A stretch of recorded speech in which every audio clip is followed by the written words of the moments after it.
bifiteho no fuck all yankinga icyo naga ari ikibazo ahubwo baza manje usebenza natekerezaga gusa nganjani mhlambe ku Joyce wagombaga kuvugana na Joyce akamenya ko ushaka gushyingura umugabo we mwiba mwese wabona no bari kumutegurira ikirisa ntago Joyce mwitayeho Joyce yonke lemyaka maze iminsi mwirukaho imbona Jonas ngira ngo basi nsure Jonas mu minsi ya nyuma yanze ko musezera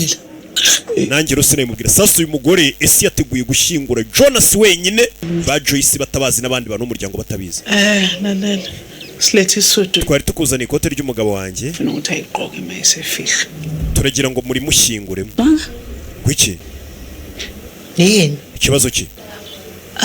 ukuthi umzimba wumyena ko umurambo w'umugabo wawe bawutwaye inkosikazi umurambo w'umugabo wanyu watwawe n'umugore we wundi Yugasani bazanye ikote ryo kwambika umurambo basanga umurambo hari wawutwaye kare umurambo yagiye kuyishingura muri ya marimbi asanzwe reka tuyite ngo asanzwe n'ubundi nta rimbiri rutirindira munsi y'ubutaka ariko ngo hari amarimba ahenda hakaba nasanzwe uriya mugore ntaga nzi ndamurimbura umva uyicekece nta cyuri cyo usibye kuba uri isazi ndakurimbura gute wiba umurambo w'umugabo wanjye ese yibye umurambo ajya kuwushingura bano batabizi n'umuryango batabizi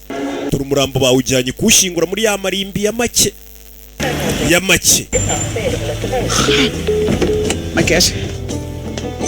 Magesha amenye ibyabaye bavuga ibiki ese yibye umurambo yagiye kuwushingura nakabaye ndi hano siyo mbimenya